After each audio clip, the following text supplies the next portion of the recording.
kesä. Sininen taivas, minun haaveitteni taivas. Kallio ja meri. Silmini tunkee kuva, jossa on 2 kyyhkyläistä rannalla.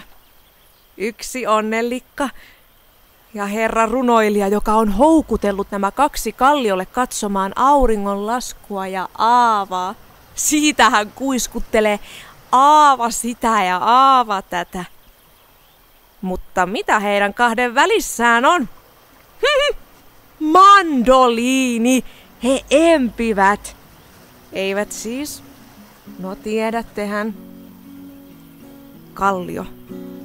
Siitä tulee heidän piilopaikkansa, jonne kukaan ei näe. Kuulen huoneeseeni lähtee laulavaan.